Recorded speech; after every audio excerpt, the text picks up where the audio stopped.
Matthew 3, verse 1. In those days come to John the Baptist, preaching in the wilderness of Judea, and saying, Repent ye, for the kingdom of heaven is at hand.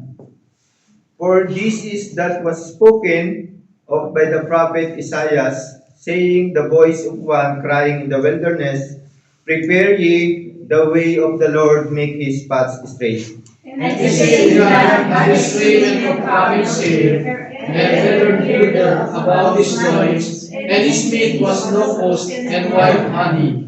Verse 5, Then went out to him Jerusalem and all Judea and all the region round about Jordan, And were baptized of him in Jordan, confessing their sins. But when so many of the Pharisees and Sadducees come to his baptism, he said unto them, O generation of vipers, who hath warned you to flee from the wrath to come? Bring forth therefore fruits meet for repentance.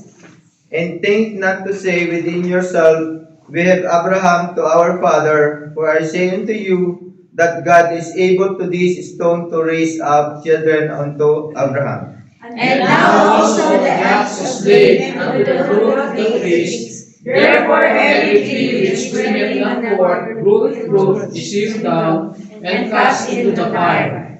I indeed baptize you with water unto repentance, but he that cometh after me is mightier than I, whose shoes I am not worthy to bear.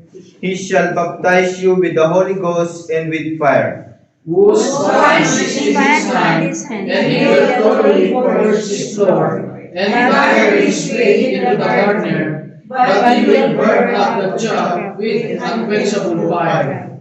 Then cometh Jesus from the Galilee to Jordan unto John to be baptized of him. But John forbade him, saying, I am need to be baptized of thee, and comest thou to me?